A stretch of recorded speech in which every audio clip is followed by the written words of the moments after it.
I'm going to walk you through the process of a confession of judgment that's used against you after you've signed an agreement with a merchant cash advance company, for example, for a certain amount of money, and you've also signed a confession of judgment along with that.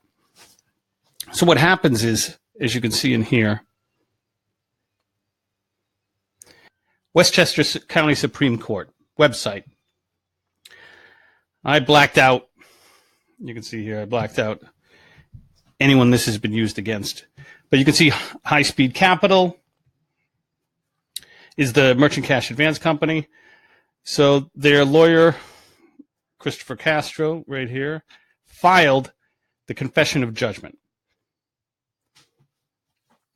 on 8/12 here. And you can see we received this step, this couple of lawyer steps, affidavit, affirmation in support, some exhibits, and then you can see these are all on the same days here. Now, judgment by confession proposed. So Castro proposed this still on the same day. Okay, on number 5, line 5 here, the court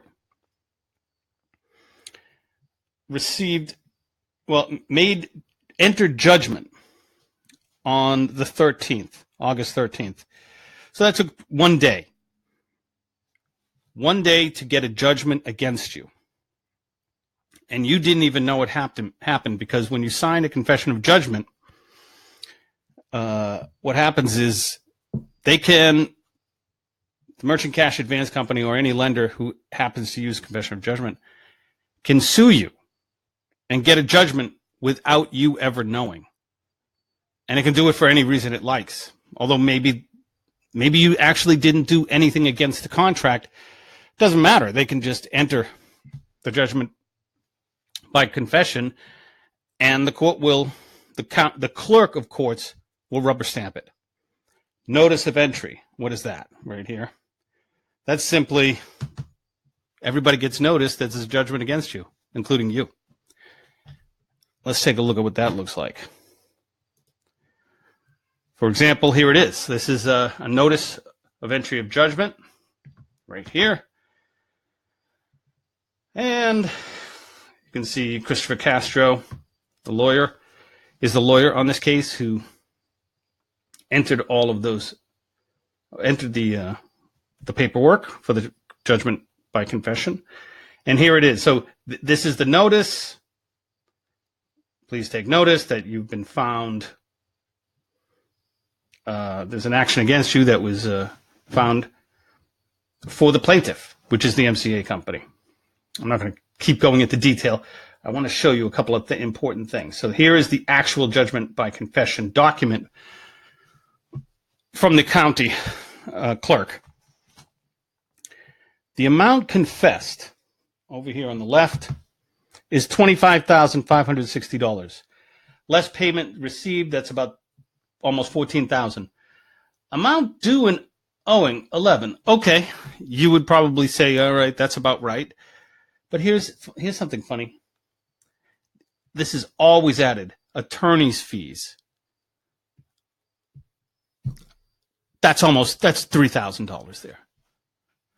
$3,000 on top of the $25,000. So for a total of $15,000, including these other little fees. So it says here in the judgment that you owe $11,826. But with the attorney's fees and these few other fees, now you owe $15,000. That's the sort of thing that drives us crazy at Bardwell. It's way too much, and it's too greedy. Here's another one. Now, this one's a little more. You'll see what's interesting, too. They do the same paperwork. The attorney will do the same paperwork, and you can see there's a notice, and then here's the judgment. Amount confessed, $160,000. Okay.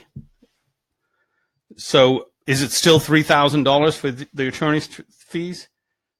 Because it's the same amount of work? No. It's $37,000. So the amount due and owing is $148,000. But with the fees, it turns out to be $186,000.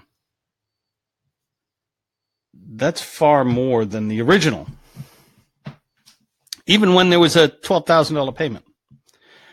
I mean, I could show you literally hundreds of these.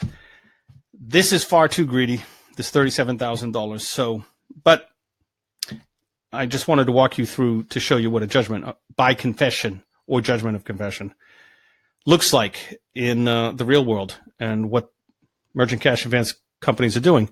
Now, it looks like these confession of judgments are on their way out, but we're going to see.